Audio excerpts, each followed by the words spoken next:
हूं। आज की इस वीडियो के अंदर हम आप सभी के साथ में अपनी क्लास 7th पॉलिटी सब्जेक्ट के चैप्टर नंबर फर्स्ट के पार्ट सेकंड को डिस्कस करने वाले हैं। और अगर आपने अभी तक हमारे पिछले पार्ट की वीडियो को नहीं देखा या फिर आपने अभी तक हमारी जो 7th क्लास की हिस्ट्री है, साइंस है, उनकी वीडियो को अगर आप देखना चाहते हैं तो आप हमारे चैनल के ऊपर जाके पूरी प्लेलिस्ट आपको देखने को मिल जाएगी, तो आप वहाँ से देख सकते हैं। चलो फटाफट से स्टार्ट करते हैं हमारे आज के चैप्टर को यहाँ से। और कल हमने डिस्कस किया था आपकी इक्वालिटी के बारे में कुछ बातों को, तो आज हम उससे आगे बात करने वाले हैं। Okay, now let us read the story about the experiences of the Dalit childrens attending school. तो आज हम स्टडी करेंगे कि जो आपके दलित जो बच्चे होते हैं वो जब स्कूल के अंदर अपना अटेंड करते हैं स्कूल को, तो उनको क्या कुछ प्रॉब्लम्स वहाँ पे फेस करनी पड़ती है। You have already read about Dalits in the class 6। Dalit is a term that the so called lower caste use to address themselves. और यहाँ पे अगर आपको नहीं पता कि जो हमारा दलित होता है उसका मतलब क्या होता है, जो दलित होता है ना उसका मतलब ये है कि जो आपकी लोअर कास्ट के लोग होते हैं वो अपने आप को इस नाम से रेफर करते हैं। ठीक है, Dalit means broken and by using this word lower caste are pointing to how they were and continue to be seriously discriminated against. और यहाँ पे बताता है जो दलित वर्ड होता है इसका मतलब होता है ब्रोकन, यानी कि टूटा हुआ।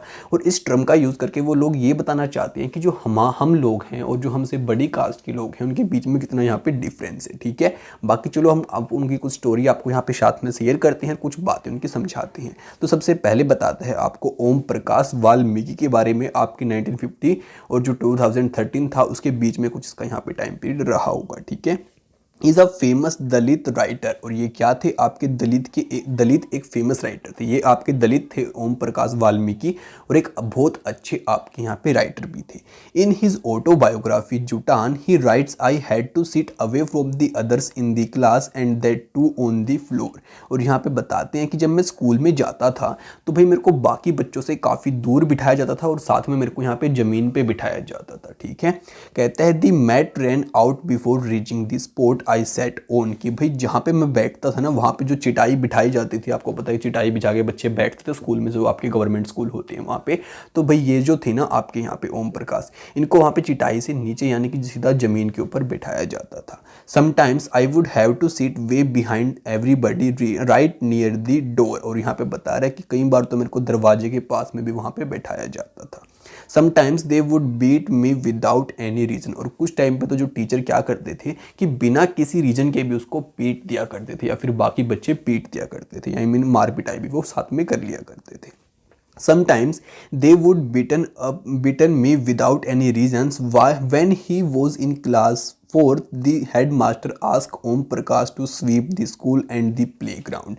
और जब वो 4th क्लास में थे तो जो हेडमास्टर था ना स्कूल का, उसने उनको कहा कि भाई बच्चे आप एक काम करो, यहाँ पे जो आपका स्कूल है इसको भी आप मतलब पूरे में पोछा लगा दो, स्वीप कर दो, या फिर जो आपके प्ले ग्राउंड है उसको भी आप यहाँ पे साफ करो।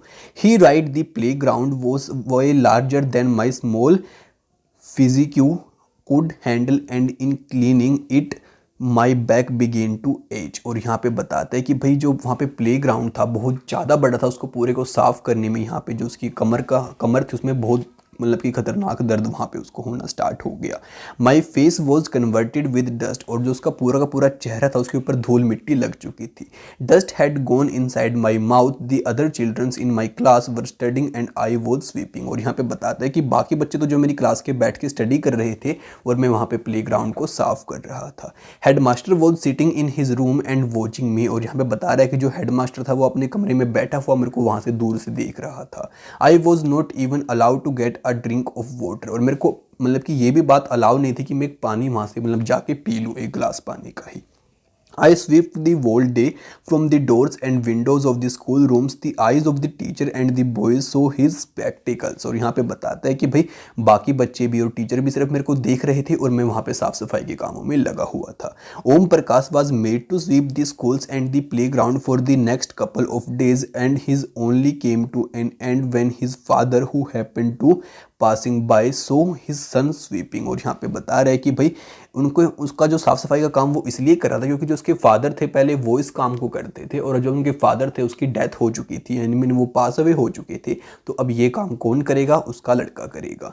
ही confronted the teacher and then walking away from the school holding Om Prakash hand he said loudly for all of them to hear, you are teachers so I am leaving now, but remember this much, master will study right here in his in the schools and not just him but there will be a more coming after him. और यहाँ पे आप सभी को कुछ और बातें भी बता रहे हैं, मैं आपको एक बार साथ में शेयर कर देता हूँ वो सारी बातें, ठीक। सो माय फ्रेंड्स, यहाँ पे थोड़ी सी एक मिस्टेक हो गई थी कि भाई जो उसके फादर थे ना, जो वो स्कूल के अंदर अपनी साफ सफाई के अंदर लगा हुआ था, तो वो वहाँ से गुजर रहे थे, तो उन्होंने देखा कि भाई जो उसका लड़का है वहाँ पे मतलब कि साफ सफाई के काम में लगा हुआ है। तो उसने देखने के बाद वो अपने बच्चे के पास वहाँ पे गया और अपने वहाँ से उसको लेके चल पड़ा और टीचर को बोला कि भाई आप टीचर हो, इसलिए सिर्फ मैं यहाँ से जा रहा हूँ, और आप इस बात को भी यहाँ पे याद रखो कि मेरा जो लड़का है वो यहाँ पे सिर्फ पढ़ने के लिए आता है, ये किसी और काम के लिए नहीं आता है। और बाकी इसके बाद और भी बच्चे आएंगे तो उनको भी ऐसे कुछ प्रॉब्लम्स यहाँ पे आप सभी के सामने पक्का फेस करनी पड़ती होगी, ठीक है। तो यार वो वहाँ से चला जाता है। बाकी यार ये है उसकी जो बायोग्राफी जो कि आपके यहाँ पे ओम प्रकाश वाल्मीकि ने लिखी है, जुटान, ठीक है। और यहाँ पे बताता है cover of Om Prakash Valmiki book Joothan which talk about his experience of the growing up as a Dalit boy. और यहाँ पे बताता है कि जो जुटान बुक है ये बताती है कि भाई कैसे कुछ एक्सपीरियंस उसको वहाँ पे फेस किया उसने अपनी लाइफ के अंदर। Why do you think Om Prakash Valmiki was being threat unequal by his teacher and his classmates? Imagine yourself as Om Prakash Valmiki and write 4 lines about you would feel if you were in the same situation as him. और यहाँ पे कहते हैं कि भाई आप खुद को एक बार इमेजिन करके देखो कि भाई अगर आप ओम प्रकाश की जगह होते तो आपको कैसा फील होता, या फिर क्या कुछ आपके साथ यहाँ पे आपको मतलब कि लगता। जो भी आपको लगता आप कमेंट करके मेरे को बताओ, या फिर यार अपने लाइंस को अपने पास अपनी नोटबुक में वहाँ पे लिख लो। बाकी चलो यार अब आगे समझ लेते हैं। तो आगे कहते हैं, why do you think the Ansaris we being treated unequally? What would you do if you were in the Ansari's position and could not find a place to live because some people did not want to live next to you because of your religion you practice? और यहाँ पे बताता है, आपको एक story का question पूछ रहा है पहले ही, वो स्टोरी आपको मैं आगे बताऊंगा कि एक अंसारी नाम का पर्सन है, उसको रूम नहीं मिलता, मतलब बेसिकली उसके जो मतलब कि धर्म था उसकी वजह से। तो भाई देखते हैं क्या कुछ स्टोरी थी, और अगर आप अंसारी की जगह होते तो आप क्या करते हो। चलो आपको अंसारी की स्टोरी भी यहाँ पे एक बार मैं बता देता हूँ। The second story is based on an incident that took place in one of the India's largest city and in common practice in most parts of the country।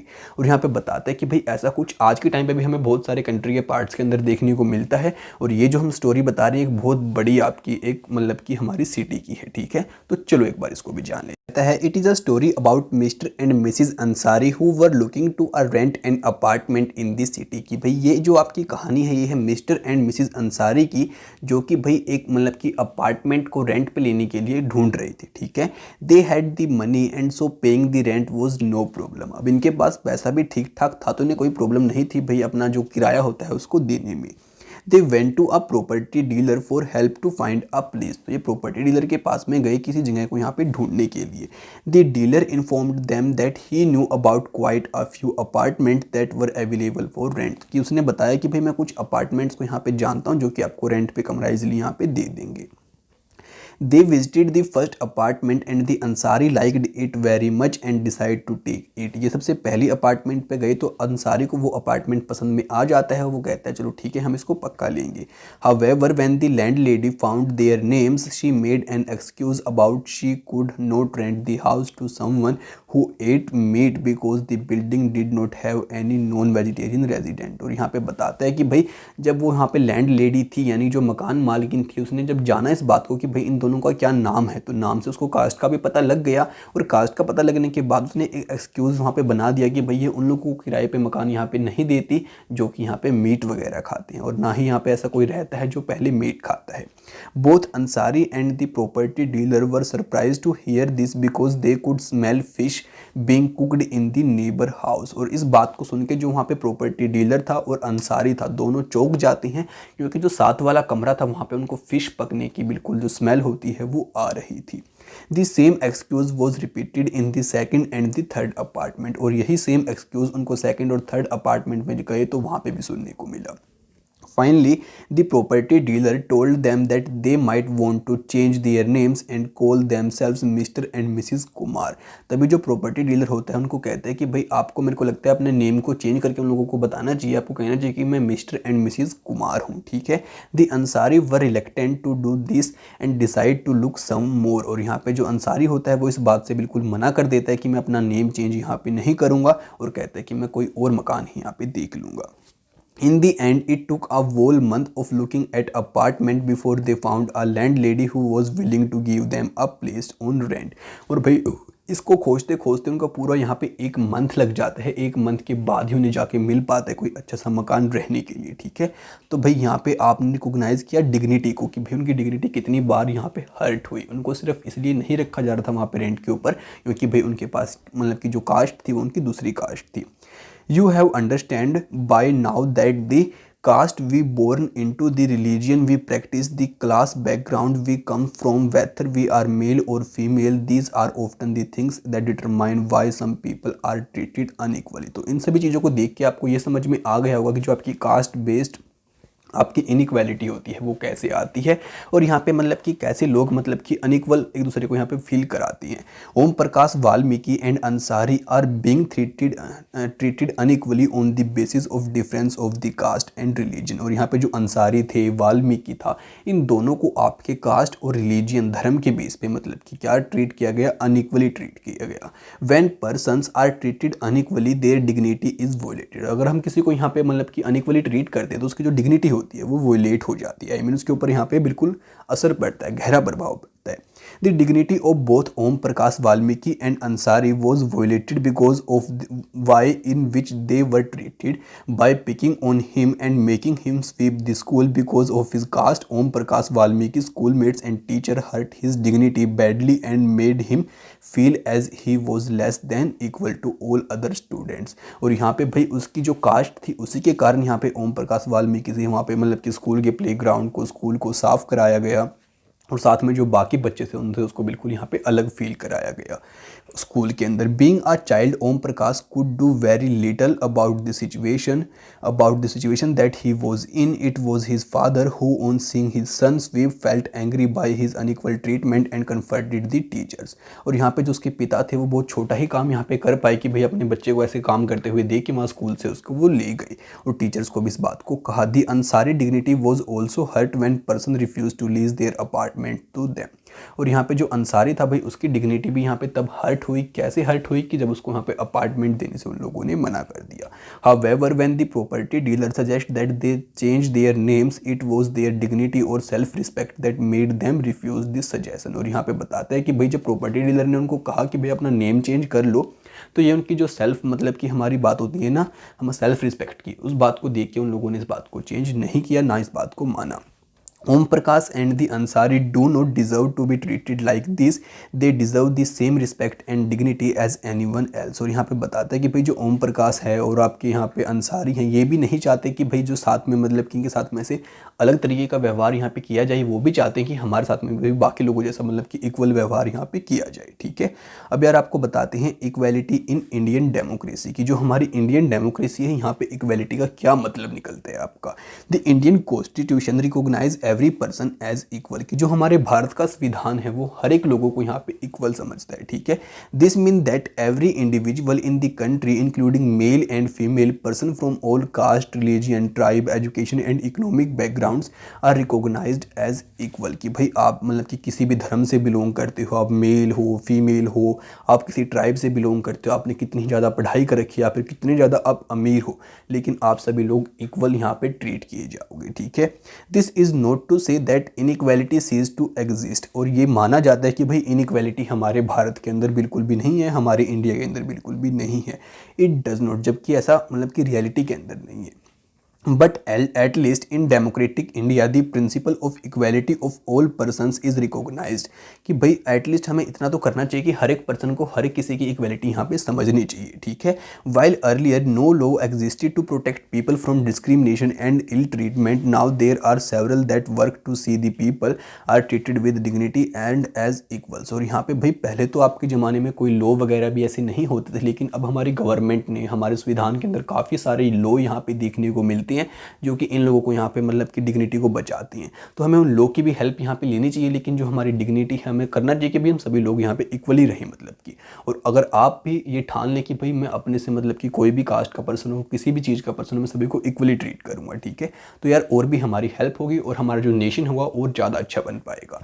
If you were on one of the Ansari how would you have respond to the suggestions that you change your name. अगर आप अंसारी की जगह होते और अगर आपको कोई कहता है कि अपना नेम चेंज कर लो यहाँ पे कमरा लेने के लिए, तो आपके मन पे क्या गुजरती है? आप एक बार उस बात को सोच के देखो। Can you think of an incident in your life in which your dignity was violated? How did this make you feel? क्या आपको आपकी लाइफ का कोई ऐसा इंसिडेंस यहाँ पे याद है जब आपकी जो डिग्निटी है वो वोलेट हुई हो और आपको कैसा उस टाइम पे फील हुआ? एक बार सोच के देखो, ठीक है। बाकी चलो माय फ्रेंड्स, अब आगे बात करते हैं। तो ये जो है ये आपकी मूवी की सीन्स की कुछ पिक्चर्स ले रखी हैं। अब ये दोनों पर्सन यहाँ पे आते हैं, कहते हैं हमारे जूतों को पॉलिश कर दो, और जब ये पॉलिश कर देते हैं तो उसके बाद ये जो सिक्का होता है जो इनके मतलब की कमाई होती है उसको ऐसे फेंक देते हैं ज़मीन पर, मतलब कि इनके हाथ में नहीं देते, ठीक है। तो यार मतलब कि जब हाथ में नहीं देते तो आपको यही बात बता रहा है कि जो ये सीन ले रखा है आपकी 1975 की फिल्म दीवार का सीन है, और ये जो बॉय है ये काम करता है मतलब कि आपके जो शू को पॉलिश करता है वो वाला काम। और जब इसका मतलब कि इसकी कमाई का या जो सिक्का लेने का काम आया तो इन लोगों ने सिक्के को ऐसे फेंक दिया। तो इसने यहाँ पे नहीं लिया, इसने ये फील किया कि भाई जो मेरी डिग्निटी थी उसने इन लोगों ने उसको हर्ट कर दिया। अब मैंने जो काम किया उसका पैसा मेरे को रिस्पेक्ट से यहाँ पे मिलना चाहिए, ठीक है। और यहाँ पे यही बात ये बताना चाहते, देखो तो मतलब कि डिग्निटी यार हर किसी की मैटर करती है। ये नहीं कि आप मतलब कि कहीं भी जा रहे हो उसके पैसे को ऐसे फेंक रहे हो, किसी को दे रहे हो। तो भाई सभी चीज़ों को आप ध्यान में रखा करो, सभी लोग हम इक्वल लोग हैं, ठीक है। अब यहाँ पे आगे बताता है the parliament is a cornerstone of our democracy and we are represented in it throughout our elected representative। कि जो आपकी पार्लियामेंट है वो क्या है? हमारा सबसे कोर स्टोन है हमारी मतलब की डेमोक्रेसी का। और भाई जो सारे लोग हैं उनके जितने भी रिप्रेजेंटेटिव लोग होते हैं वो यहाँ पे जाते हैं, यहाँ पे बैठते हैं, डिस्कशन करते हैं, ठीक है। बाकी ये जो है गाइज ये है आपका सस्टेनेबल डेवलपमेंट गोल जिसका नाम है जीरो हंगर। अब इसमें क्या होता है कि मतलब कि भाई भारत में कोई भी लोग भूखा ना रहे, सभी के पास एटलीस्ट इतना खाना तो हो कि भाई उसका पेट भर पाए, मतलब कि इक्वली रहे सारे लोग, मतलब कि सभी अपना पेट भर के सोए। तो यार इसमें भी हमारी गवर्नमेंट काफ़ी ज़्यादा यहाँ पे वर्क कर रही है। बाकी आपको अब बताता है this recognise of equality include some of the following provisions in the constitution. और भाई हमारे संविधान के अंदर भी बहुत सारे ऐसे प्रोविजन बनाए गए जिससे कि सभी लोगों को यहाँ पे इक्वली ट्रीट किया जाए। First that every person is equal before the law. कि हमारा जो सबसे पहला प्रोविजन है वो है ये है कि भाई हर एक पर्सन हमारा लॉ है उसके सामने इक्वल है। What is mean is that every person from the president of the country to the Kanta a domestic worker has to obey the same laws। कि भाई कितना ही बड़ा पर्सन हो, चाहे आपका प्रेसिडेंट हो, प्राइम मिनिस्टर हो, या फिर आपका छोटा पर्सन हो जैसे कि आपकी कांता जो कि एक मतलब कि डोमेस्टिक वर्कर थी आपकी, ये सभी जो लोग हैं ये लॉ के सामने बिल्कुल इक्वल हैं। Second, no person can be discriminated against on the basis of their religion, race, caste, place of birth और वेदर दे आर फीमेल और मेल। कि भाई किसी को भी ऐसे हम डिस्क्रिमिनेट नहीं कर सकते उसके भाई धर्म को देखते हुए, कास्ट को देखते हुए कि भाई वो कहाँ पैदा हुआ है, इस बात को देखते या फिर वो मेल है या फिर फीमेल है, ये सभी लोग इक्वल हैं, इक्वली ट्रीट करेंगे हम इनको। Third, every person has access to all public places include the playground, hotel, shops and market. की भाई हर एक पर्सन किसी भी पब्लिक प्लेस पे जा सकता है, जैसे कि भाई कोई होटल हो गया, आपका प्ले ग्राउंड हो गया, कोई दुकान हो गई आपकी जो पब्लिक की है वहाँ पे जा सकते हो आप, ठीक है। कोई आपको नहीं रोक सकता, आप सभी के पास पूरी राइट है। All person can use publicly available wells, roads and bathing ghats. हर एक लोग जो पब्लिकली अवेलेबल है, जैसे कि आपको कोई कुआं पब्लिकली अवेलेबल है, कोई रोड पब्लिकली अवेलेबल है, कोई बाथिंग घाट वगैरह जो पब्लिकली अवेलेबल है उसको बहुत इजीली यूज़ कर सकता है, कोई भी आपको उससे नहीं रोक सकता। Fourth, untouchability has been abolished. और जो फोर्थ नंबर का है वो है आपका अनटचेबिलिटी, कि भाई किसी को अछूत समझना, ये भी आपको यहाँ पे अबोलिश किया जाता है, ठीक है। तो यार इसी के साथ माय फ्रेंड्स अपने इस पार्ट को यहाँ पे एंड कर देते हैं। अब नेक्स्ट पार्ट की वीडियो भी आप सभी को बहुत जल्दी देखने को मिल जाएगी, तो उसको सबसे पहले देखने के लिए चैनल को सब्सक्राइब करना बिल्कुल भी मत भूलना और बेल नोटिफिकेशन को ऑल पे सेट कर लेना। और इस वीडियो को अपने दोस्तों के साथ में याद से फैला देना जिससे कि यार वो भी घर बैठे बैठे स्टडी कर पाएँ। तो बाकी मिलते हैं आपसे अगली वीडियो में जल्दी, तब तक के लिए दोस्तों बाय बाय।